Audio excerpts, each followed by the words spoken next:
Students, आज हम शुरू करेंगे क्वेश्चन नंबर 5 का, accounting for share capital, chapter number 7, Shivlal Agarwal solution.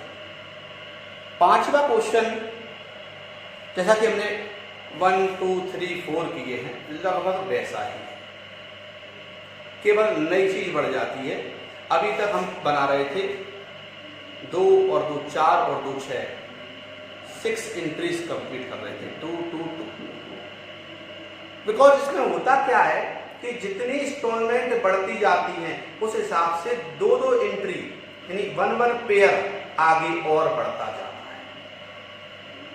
Instalment 1 है, एक बार में कंपनी पूरा पैसा शेयर होल्डर से मांग रही है तो 2 एंट्री, 2 इंस्टॉलमेंट में मांग रही है तो 4 एंट्री, 4 एंट्रीज, 3 इंस्टॉलमेंट में मांग रही है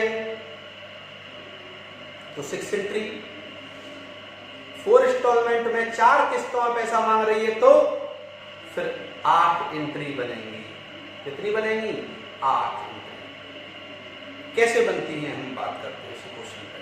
सबसे पहले 5th नंबर का क्वेश्चन अच्छे से रीड करें, एक बार और 2 बार रीड करें। जैसे ही आप रीड करेंगे तो आपको समझ में आ जाएगा कि टोटल हमारे पास ऑथराइज्ड कैपिटल अधिकृत पूंजी 10 लाख रुपए है। 10 लाख रुपए कंपनी हमें इन्वेस्ट कराने का अधिकार है, शेयर होल्डर बनाने का अधिकार है, अब शेयर इशू करने का अधिकार है। अब हमारी मर्जी है कि हमारे पास 20,000 शेयर है। कितने शेयर है? 20,000।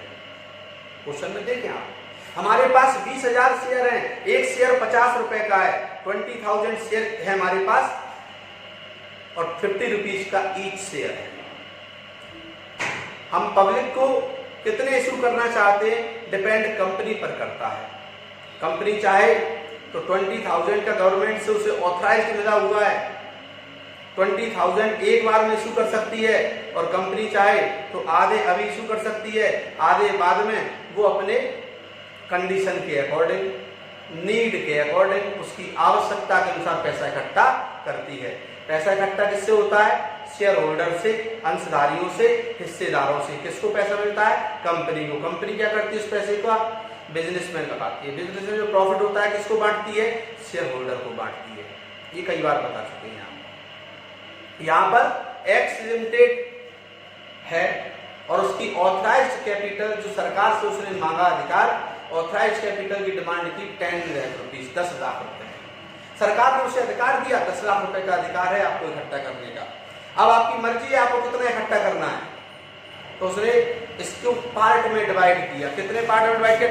2 पार्ट में। कैसे डिवाइड किया? ऑथराइज्ड कैपिटल अधिकृत पूंजी शेयर, कंपनी को अधिकार है 10 लाख रुपए इकट्ठे करने का, 10 लाख रुपीज कलेक्ट करने का। अब उसने 20,000 पार्ट किए, इसके हिस्से बना दिए 20,000। कितने हिस्से बना दिए इसके? 20,000 हिस्सों में उसको बांट दिया और एक हिस्सेदार से कितने रुपए चाहती है? 50 रुपीज। कितने चाहती है? 50 रुपए चाहती है एक हिस्सेदार से। तो 20,000 शेयर हम इशू करेंगे 50 रुपीज के हिसाब से। कंपनी के पास पैसा आ जाएगा 10 लाख रुपीज, 10 लाख रुपए। अब कंपनी की मर्जी कब कितना इशू करना है। तो क्वेश्चन कह रहा है एक्स लिमिटेड की अधिकृत पूंजी 10 लाख रुपए जो 50 रुपए वाले 20,057 में विभक्त है। The authorized capital X Limited was 10 lakh rupees divided into 20,000 equity share of 50 rupees each, 50 रुपए का एक है। Out of it 50% share were issued to public, यानी इनमें से 50% अंश जनता को निर्गमित किए गए।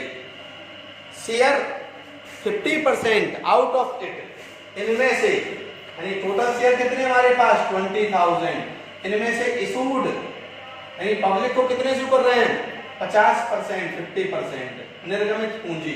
तो 20,000 का 50% कितना होता है? 0 से 0, 0 से 0, 2 5 से 10, 10,000 होता है। होता है 10,000 शेयर हम इशू कर रहे हैं पब्लिक में 50 रुपए के हिसाब से। तो पैसा कितने लोगों से मिलेगा? रुपया कितने लोगों से मिलेगा हमें? 20,000 शेयर होल्डर से या 10,000 से।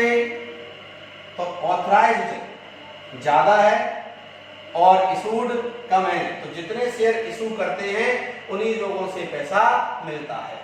हमारे पास टोटल शेयर कितने हैं? 20,000। गोदाम में मान लीजिए ये 20,000 मार्कर रखे हैं और मार्कर हम शोरूम पे जाए बेचने के लिए 10,000, तो पैसा कितने लोगों से मिलेगा? 10,000 से, जितने हम शोरूम से बेच रहे हैं अपने। तो हमारी अभी नीड है कि हम चाहते हैं कि 10,000 हिस्सेदार हमारे साथ काम करें और वो हिस्सेदार हमें 50-50 रुपए देंगे, तो हमारे पास कितने रुपए इकट्ठे हो जाएंगे? इस प्रकार से 5 लाख रुपए हमारे पास इकट्ठा हो जाएगा और हम कंपनी का वर्क स्टार्ट कर देंगे। जब और ज्यादा पैसे की जरूरत पड़ेगी तो हम बाद में अपने जो बचे हुए रिमेनिंग शेयर हैं, बचे हुए शेयर हैं, उनको हम इशू करेंगे। अब इशू करेंगे तो जितने इशू करते हैं उन्हीं से पैसा मिलता है। तो आप देखेंगे क्वेश्चन में 5 रुपए आवेदन पर, 10 रुपए आवंटन पर, 15 रुपए प्रथम याचना पर दिया है। 5 rupees on application, 10 rupees on allotment, 15 rupees on first call. Question में देख सकते हैं। इस प्रकार से हम इशू कर रहे हैं इन शेयरों को, इस प्रकार से पैसे मांग रहे हैं किस्तों में। कितनी किस्तें हो गई? 3 किस्तें हो गई। अब चौथी किस्त के शेष द्वितीय याचना पर, सेकेंड इंस्टॉलमेंट पर, remaining amount, rest amount in second and final call. तो अंतिम याचना पर भी शेष रुपया बताएंगे कैसे है, पहले थोड़ा समझ लें इसको। शेयर एप्लीकेशन पे 10,000 इंटू 5, 50,000, 50,000 रुपए हमें आवेदन पर 10 गुणा 5,000 मिल गया। तो आवेदन की कितनी एंट्री बनती है आपको मालूम है? 2। Bank account debit to share application account, share application to share capital account. Narration आपको लिख लेना 50,000 और 50,000, तो एंट्री बन गई। अलॉटमेंट की, अलॉटमेंट पर 10,000 इंटू 10, 1 लाख रुपीज, 1 लाख रुपए हो गया हमारा 10,000 गुणा 10 के हिसाब से। तो 2 एंट्री किसकी बनेगी? अलॉटमेंट की, जैसे आप बनाते थे वैसे। 2 आवेदन की, एप्लीकेशन की 2 एंट्री, 2 एंट्री अलॉटमेंट की हो गई। 2 और 2 कितनी हो गई? 4। अब तीसरी फर्स्ट कॉल। देखिए फर्स्ट कॉल पर हमने यहाँ फाइनल नहीं लगाया, मेन बात समझना, अब यहीं पर समझना आपको। हमने फर्स्ट कॉल पर अभी तक हम फाइनल लगाते थे, लेकिन इसमें नहीं लगा रहे फाइनल। क्यों नहीं लगा रहे इसमें फाइनल हम? बिकॉज हमारे रुपए खत्म नहीं हो रहे, पूरे कंप्लीट 50 रुपए नहीं हो रहे, 50 रुपीज कंप्लीट नहीं हो रहा है यहाँ पर। कैसे? 5 और 10 15, 15 15 30, यानी 50 रुपए की चीज है और 30 रुपए हमें मिले अभी। शेयर कितने का है? 50 रुपीज का हमारा। देखें जरा, शेयर कितने का है हमारा? 50 रुपीज का, 50 रुपए का है कि नहीं? और हमारे को रुपए कितने मिले अभी तक? 5 और 10, 15, 15 और 15 30, यानी 5 + 10 + 15। अभी तक हमें पैसा कितना मिला? केवल 30 रुपीज, 30 रुपए मिले। अब शेष कितना बचा हमारा? 20 रुपीज। रिमेनिंग अमाउंट, ये कौन सा हमारा अमाउंट है? रिमेनिंग अमाउंट, शेष राशि है हमारी। शेष राशि हमें कितनी और चाहिए शेयर होल्डर से? 20 रुपीज। तो 20 रुपीज, अब 20 रुपीज पाने के लिए हमें एक और एंट्री बनानी पड़ेगी। किसकी? फर्स्ट कॉल तक तो 15 रुपए थे, लेकिन 15 रुपए के बाद 15 रुपीज के बाद फर्स्ट कॉल के बाद हमको सेकेंड कॉल और बनाना पड़ रहा है। क्यों बनाना पड़ रहा है? बिकॉज हमारे 50 रुपीज अभी कंप्लीट नहीं हुए हैं। तो जो फर्स्ट कॉल की एंट्री है, फर्स्ट कॉल की तो बनेगी, साथ में अब हम एक किस्त हमारी और बढ़ गई, एक इंस्टॉलमेंट और बढ़ गई। तो इसलिए हमारी अब एक इंस्टॉलमेंट बढ़ने पर 2 एंट्री और हमें बनानी पड़ेंगी, जिसे हम कहते हैं सेकेंड कॉल। अगर फिर भी रुपए हमारे और बचते मान लो कभी भविष्य में, अब नेक्स्ट क्वेश्चन में, तो हम सेकेंड कॉल के बाद थर्ड कॉल भी बनाएंगे। जब तक रुपया चलता जाएगा तब तक हमारे कॉल बढ़ते जाएंगे। मेन बात ये है, ध्यान रखना। तो यहाँ पर सेकेंड कॉल के रुपए कितने आ गए? 20 रुपीज। ये होंगे हमारे सेकेंड एंड फाइनल कॉल। इस प्रकार से हम सेकेंड कॉल पे कितना अमाउंट करेंगे? 20 रुपीज। और 20 रुपीज हमने किया यहाँ पर, तो हमारा कितना हो गया? 2 लाख रुपीज। अब एंट्री देखिए आप, सबसे पहले फर्स्ट कॉल समझिए आप। अब share first and final call to share capital. अब यहाँ फर्स्ट एंड फाइनल कॉल नहीं आएगा, फर्स्ट आया केवल फाइनल। देखिए क्या किया हमने, अब शेयर फर्स्ट कॉल कर दिया बस, to share capital being share first call final. Money due 1.5 lakh रुपए में चाहिए। ड्यू मीन्स होता है मांगना और रिसीव्ड मीन्स होता है प्राप्त होना। अब इस प्रकार से हमारे बैंक वाली इसकी जोड़े पर इसके bank account debit to share first and final call account. अब क्या हट गया यहाँ से हमारा?